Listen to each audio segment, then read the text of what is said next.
Okay, so we've already looked at the intro to comets. We haven't looked at meteors and asteroids yet, but we will. And I just want to review with you some of the similarities and differences. Comets start out way far in space, and then they have a very elongated orbit that comes and swings around the sun and then takes them far out into space again. Um, Sometimes we know they're coming because we've calculated their orbits. Other times the orbit is too long for us to be aware of it. Or it could also happen that some kind of gravitational disturbance caused that icy snowball to fall into the inner solar system and kind of surprise us with a new comet. And a comet does not go shooting across the sky. It stays in one spot for weeks or months. Not really one spot. It moves gradually during that time. And it is made mostly of ice and dust. We call it an icy snowball.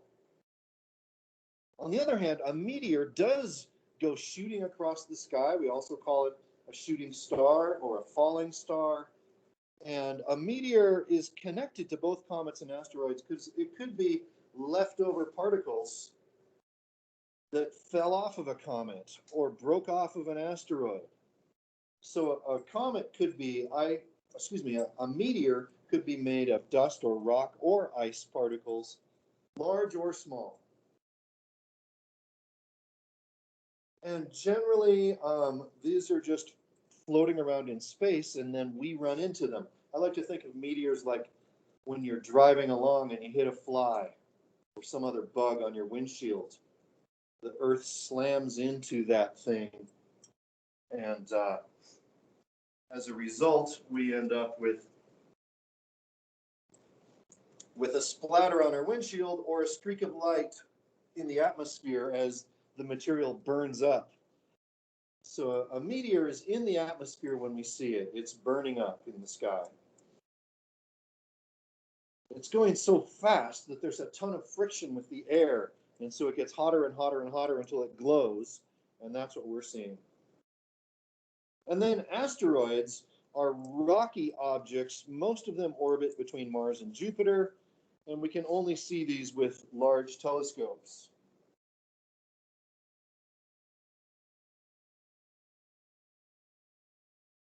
So just a reminder that the comet's orbit can be at multiple angles, and it's usually stretched out in a really long ellipse, unlike the more circular orbits of the planets and the asteroids.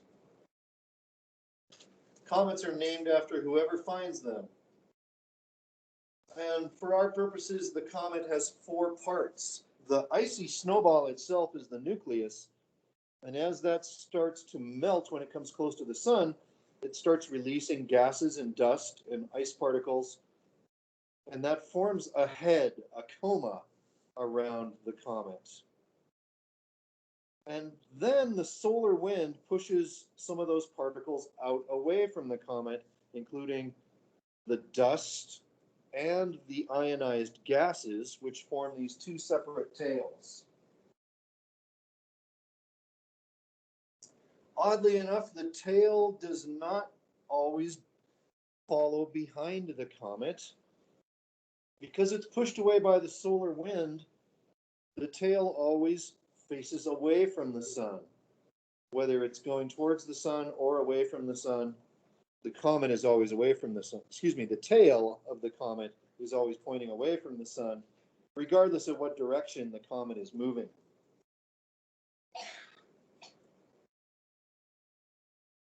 And we think there's a ton of comets just waiting to be drawn into the inner solar system, leftover debris from the solar system's formation. We call this the Kuiper Belt.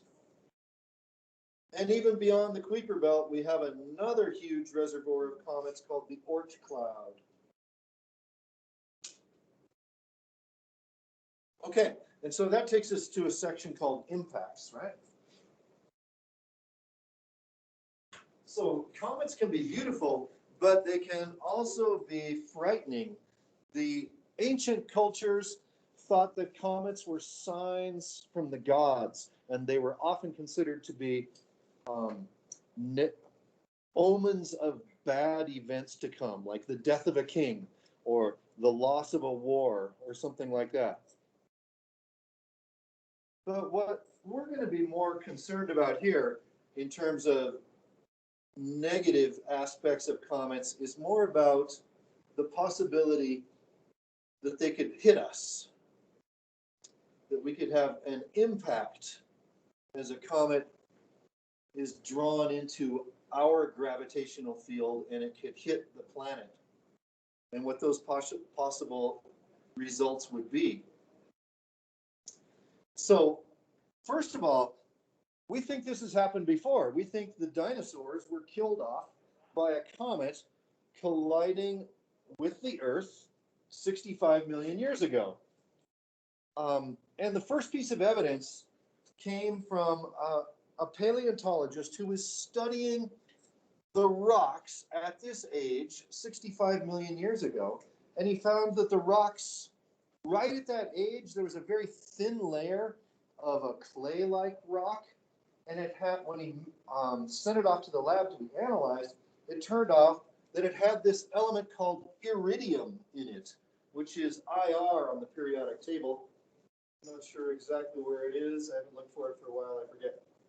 But iridium is not very common on Earth, but we find a fair amount of it in meteors. And then they decided to look at this same age of rocks on other continents. The first place they found it was in Italy.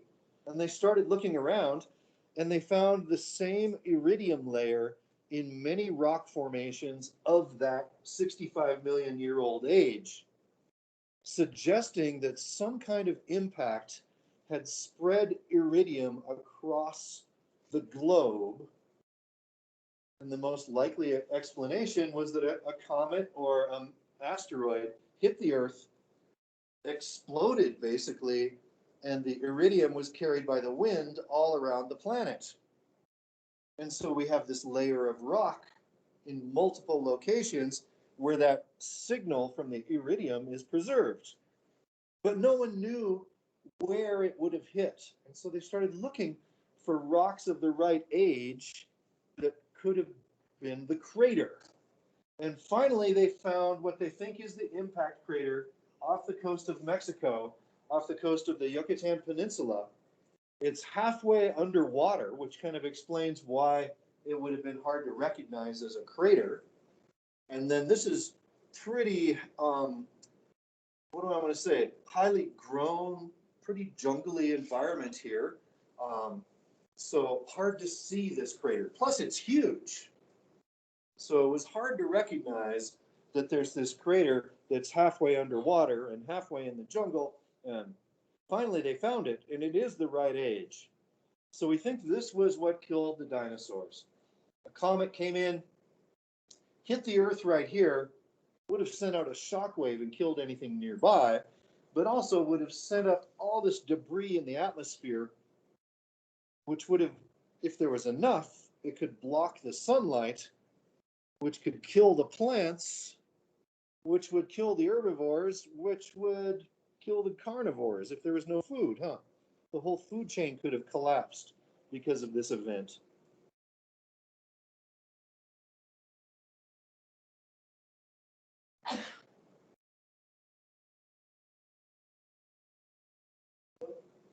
A little artist view of that possible event. We kind of think that if this hadn't happened, there wouldn't be people. Evolution would have taken a totally different turn if the dinosaurs hadn't been killed off. Of course, we also argue that all birds are descendants of dinosaurs. So it's not like they all went extinct. The survivors evolved into birds. Okay, number 2. This one happened in Russia in what, 1908. And we're not sure exactly what it was, but we do know there was this huge explosion over the Tunguska region of Siberia. and it flattened millions of trees over 800 square miles, 4 times bigger than Tahoe. All these trees flattened from this event. Now, out in Siberia, there's not many people there, so we don't really have any eyewitnesses of what happened. We also don't think very many people were injured or killed because they weren't there, although now that they're thinking 3 people may have died. And we now think that it was either an asteroid or a comet about the size of a football field, and that it exploded before it hit the ground. And that's why we haven't found a crater. So it exploded in the air with enough force to knock all these trees over, but there wasn't like a big chunk of rock that hit the ground and made a crater that was obvious for us to find. And that was what, just over 100 years ago. Imagine if that had happened over New York. Okay, this is number 3. Now look at this one. Doesn't this look like a close-up of a crater on the moon? But look up here and see the parking lot and the road and another road over here. This is in Arizona. And in fact, here's a bunch of trees down here. All those spots are trees, right?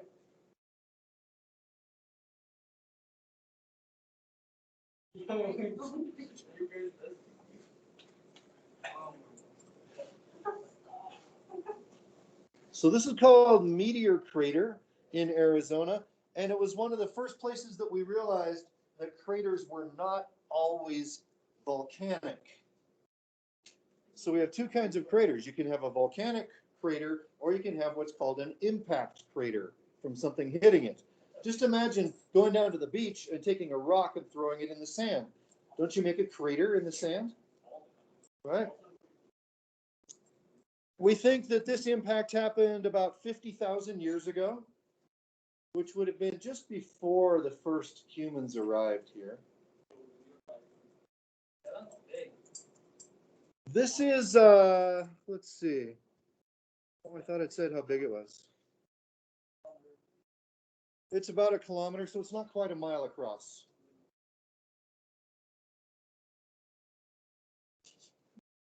They found, excuse me, do we need to sit somewhere else? Okay, can we kind of end the interrupting, please? I'm not asking for that. I'm asking to end the interrupting. So, pieces of the meteor have been found, both in and around the crater. And let's see, it was, we think the meteor is 50 meters across, half the size of a football field. There has not been much erosion because it's such a dry climate, and that's one reason that we can see this crater, whereas so many other craters that must have been on the Earth have been wiped out by both erosion and plate tectonics. And you can go visit this place. It's actually privately owned, and for a $20 admission fee, you can go there, and they have a museum, and you can touch a meteorite and stuff like that.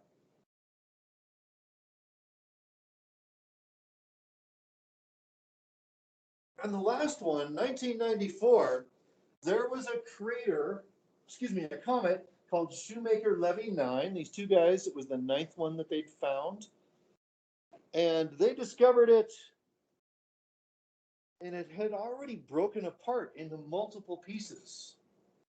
And it was on a collision course for Jupiter. And you can see in both visible light and ultraviolet light when these individual pieces hit Jupiter. You can also see the shadow of one of Jupiter's moons up there and over there.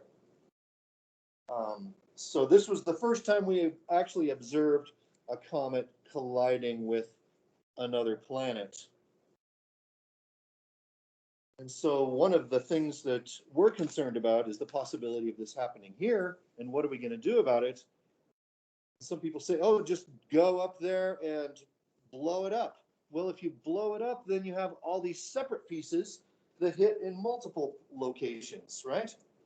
So instead of having, I don't know, instead of having a bullet, you have a shotgun approach if you break it apart. So really the best approach would be to move it out of the way, to alter its orbit, instead of trying to break it into pieces. Sorry? How would you do that?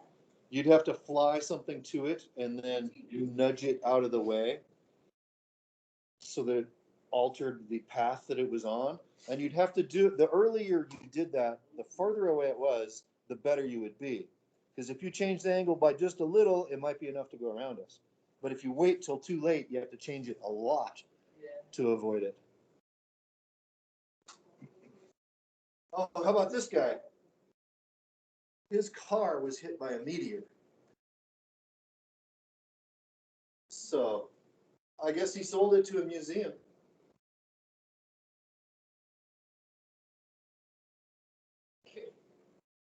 Okay, and that takes us to asteroids. Yeah.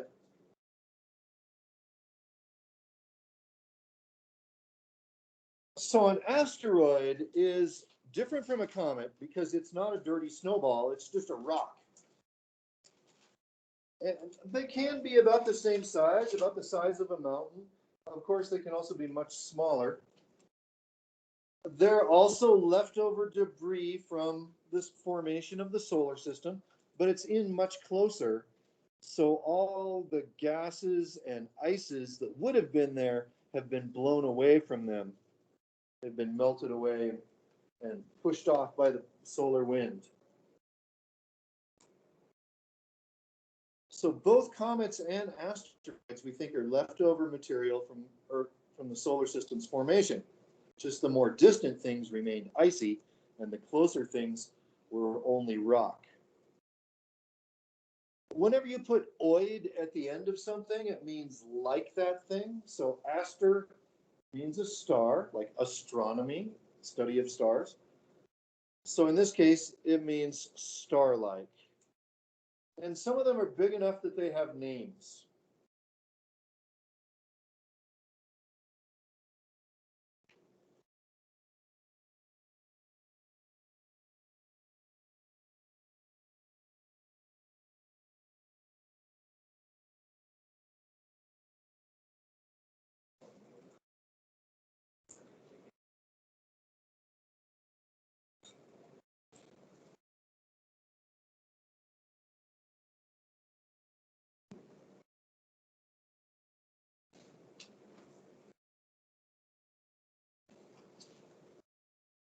And you can see from this, this is not a photo, this is an artist's viewpoint, that there's a ton of asteroids all together, and we call this the asteroid belt. And the asteroid belt is between Mars and Jupiter.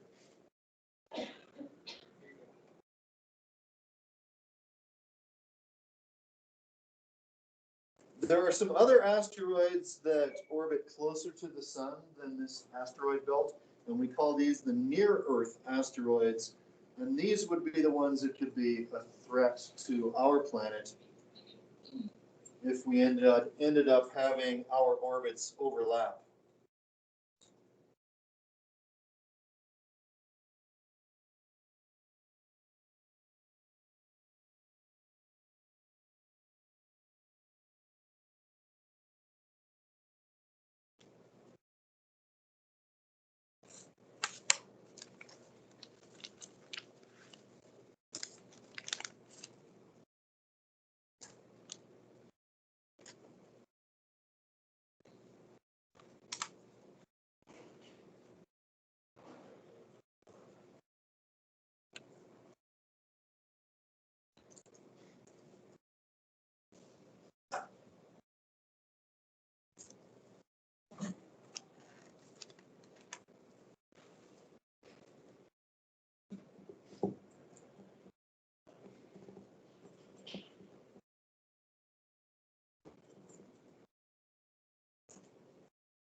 Okay, and that takes us to meteors.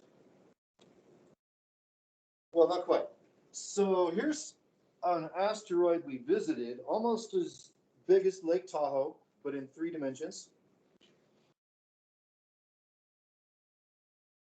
And a NASA mission visited this asteroid. It orbited it, and then it landed on it and analyzed its chemicals that it was made of. Potentially, we could go mine on asteroids because many of these seem to not just be rock, but also have metal in them. But developing the technology to make that affordable could be tricky.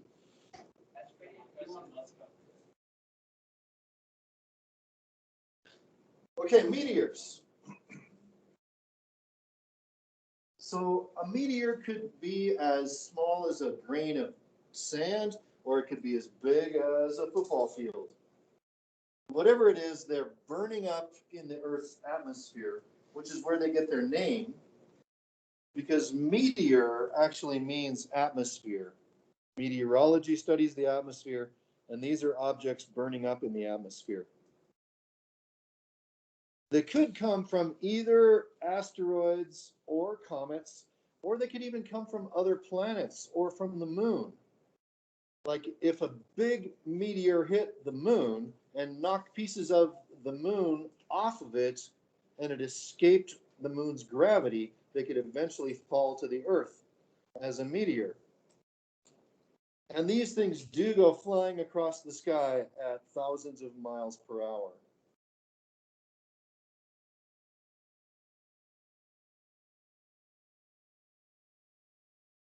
So fast that as they run into the molecules in our atmosphere, the friction heats them up to the point that they're glowing and they burn up, often till nothing is left.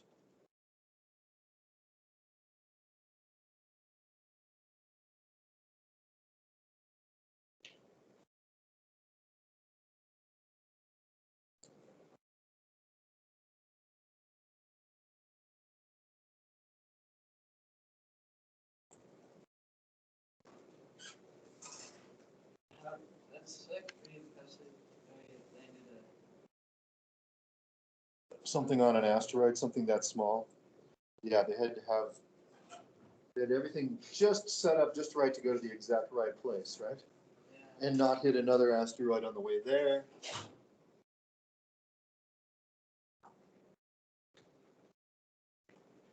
Okay, there's 3 terms about meteors that you should know the difference between these 3 vocabulary terms. Meteoroid, meteor, and meteorite. So when it's, let me back up. Let's just do them in order from the development. So actually, they're not in order, are they? Okay. Before it hits the atmosphere, it's called a meteoroid. This is just some particle of debris out in space that we happen to run into. Again, like a fly on a windshield. The planet just hits them. Or maybe it's flying so fast that it catches up with us from behind. It could come in from any angle. But we're going to get most of them on our front leading edge. Then when we see it streaking across the sky, then it's a meteor. If there's any rock that's left behind that makes it to the Earth's surface, then it's called a meteorite. When you put "ite" at the end of the word, it means it's a rock or a mineral, a stone. Many fossils end with "ite", many minerals end with "ite". Granite ends with "ite". So why are they burning up when it's a meteor? Well, it's because of the friction. They're moving so fast that even air is enough to create the friction that heats them up so they start to glow and burn up and break apart. But when they're a meteoroid, they're flying fast, but they're not burning out there. They're just like a rock flying through space until they hit our atmosphere.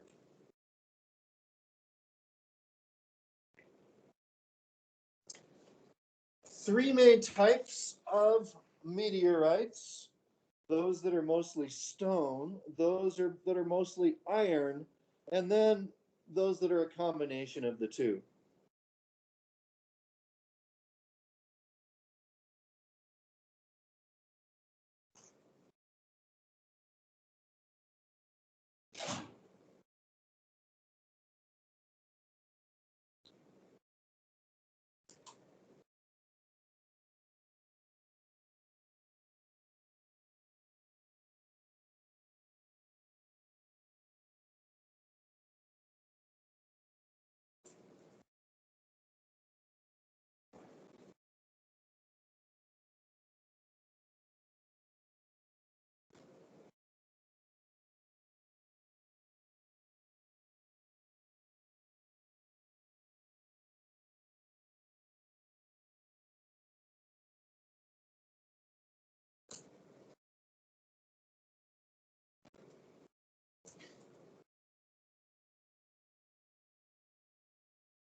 So remember, if it's a meteorite, we're talking about the rock that survived passing through the Earth's atmosphere and landed on the ground.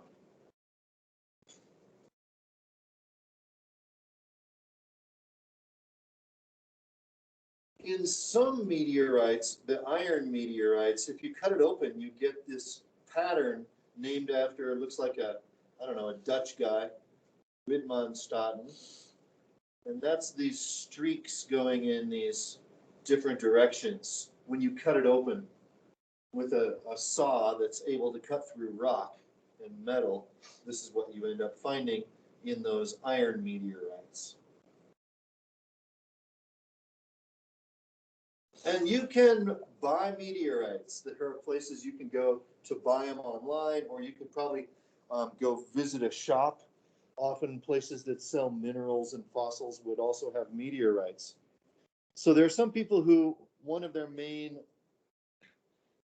methods of employment is to go look for meteorites, and they often go to the desert, or they go to icy places, because the meteorite sits on top of the ground and it's easy to see without all the plants around, or on top of the ice. Here's some examples. This is a piece of the meteorite that made that meteor crater in Arizona. 20 grams, $40. Here's another one. We think this one actually came from Mars, and we're going to talk about that in a minute, that a piece of Mars got blown off of the planet and ended up becoming a meteorite on our own planet. Half a gram, $500. A little more rare, right? I have a friend who used to have a jewelry shop, and he was also into collecting meteors. And he gave me a small meteor. I forgot to bring it today. I'll try to bring it next week if I remember. He also knew this guy that was a meteor collector and had some amazing stories. Like when he went to Chile and found a meteor that was like the size of a car, loaded it up on a truck, and drove to the port to put it on a ship to bring it up here.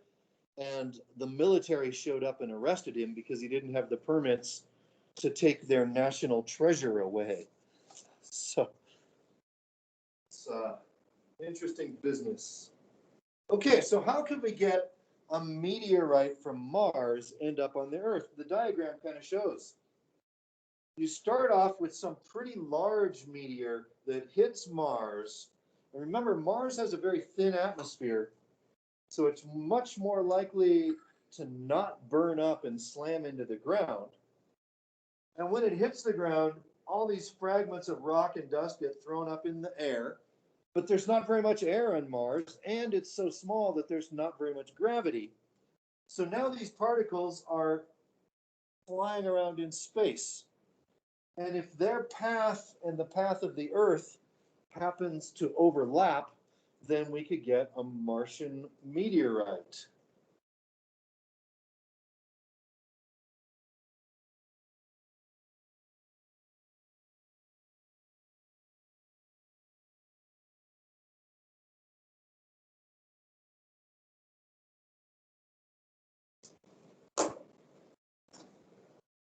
Now, this probably wouldn't happen this would happen in an instant when it crashed into Mars, right? And the material would get blown out, and it might be floating around in space for millions and millions of years before it runs into the Earth. But there's a lot of time out there in space, right? So almost anything could happen.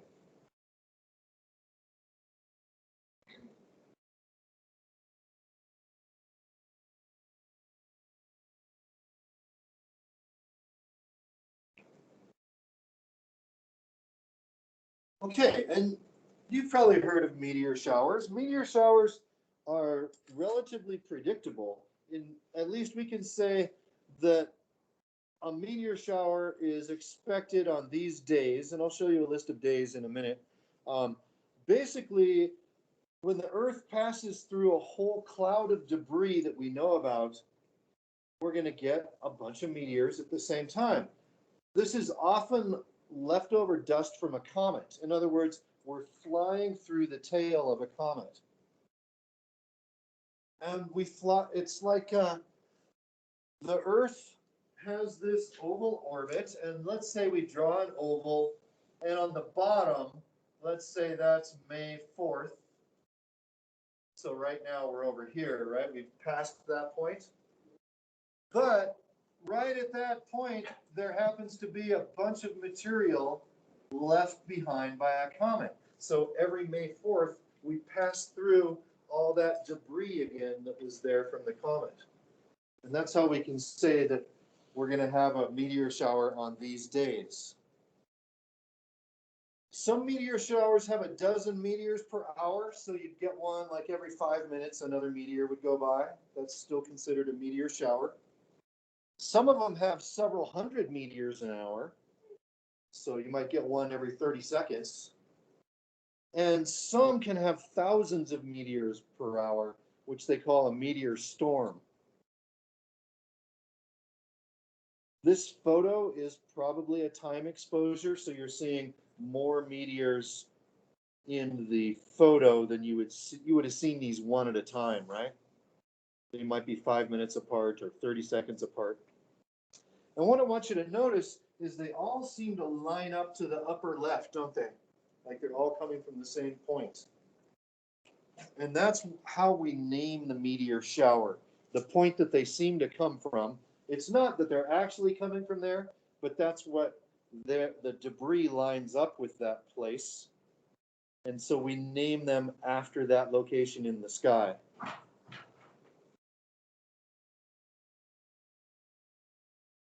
The place where they seem to come from is called the radiant.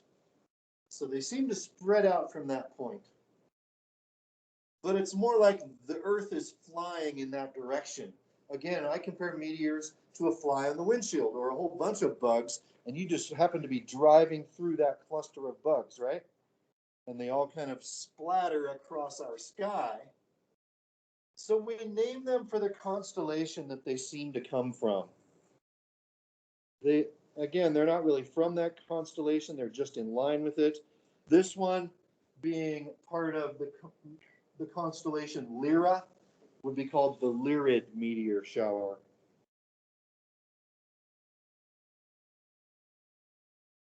And let's see, that one was April 22nd. Here's a nice diagram of the Earth going through the debris left behind by the comet. As the comet flew in towards the sun, it leaves all this dust and ice behind, and then the Earth flies into it every year. So to see a meteor shower, it's actually best after midnight. Here's the sun down here, so here's the dark side of the Earth, is all of this, correct? Away from the sun is going to be nighttime. Midnight is going to be here, and you're on the leading edge of the Earth after midnight. So you're the windshield running into the bugs.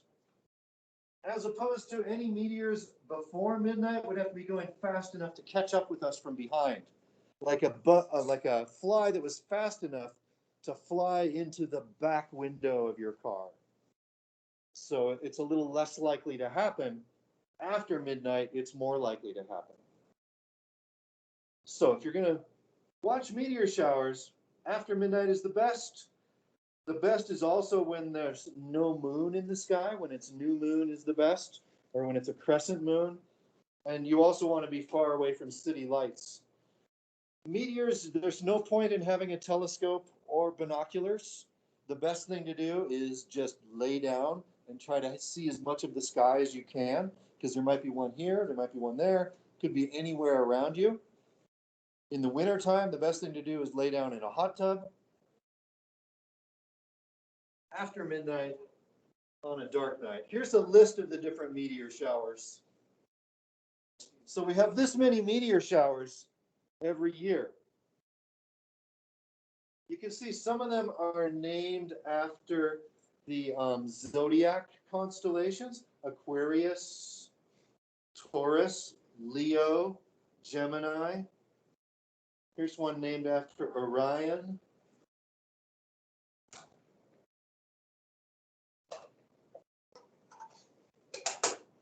A lot of them, they know which comet it was that left the debris behind.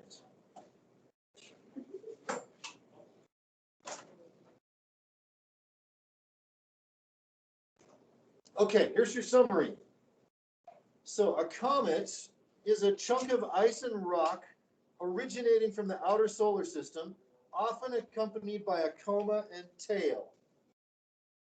An asteroid is a rock in orbit, usually between Mars and Jupiter. Sometimes asteroids get bounced towards Earth by Jupiter's gravity. A meteoroid is a space rock that's bigger than a dust grain but smaller than an asteroid. If it strikes Earth, it is then a meteorite. A meteor is the streak of light seen when a space rock enters the atmosphere and starts to burn up, also known as a falling star. And a meteorite is when a meteor doesn't entirely burn up and that space rock lands on Earth. So I kind of like this because it shows the planets in order, which is one of your test questions, right? Mercury, Venus, Earth, Mars, Jupiter, Saturn, Uranus, Neptune, Pluto. It also shows the location of the asteroid belt. Maybe we should add that as an extra credit. When you list the planets in order, if you include the asteroid belt, that'll be an extra credit point. You can get 10 out of 9. Wait, is that the same thing as the belt? No, the Kuiper belt is out beyond Pluto. So if you add that on there, that'll be another extra credit. So the asteroid belt, this is rocky, right? These are rocks. The Kuiper belt, these are frozen. These are icy snowballs, dirty snowballs out here, right? These are comets, and these are asteroids. K-U-I, there's no I. No, Kuiper belt, those are those guys you see walking down the street sometimes. Kuiper belt. All right. And then here comes a comet. It's growing its tail as it approaches the sun. And then it will lose it as it leaves the sun. Okay, so we've all got work to do on our projects, right? Making the PowerPoint about your particular planet, or you might have some makeup work to do. But you are free for the rest of the hour to work on whatever it is you need to do.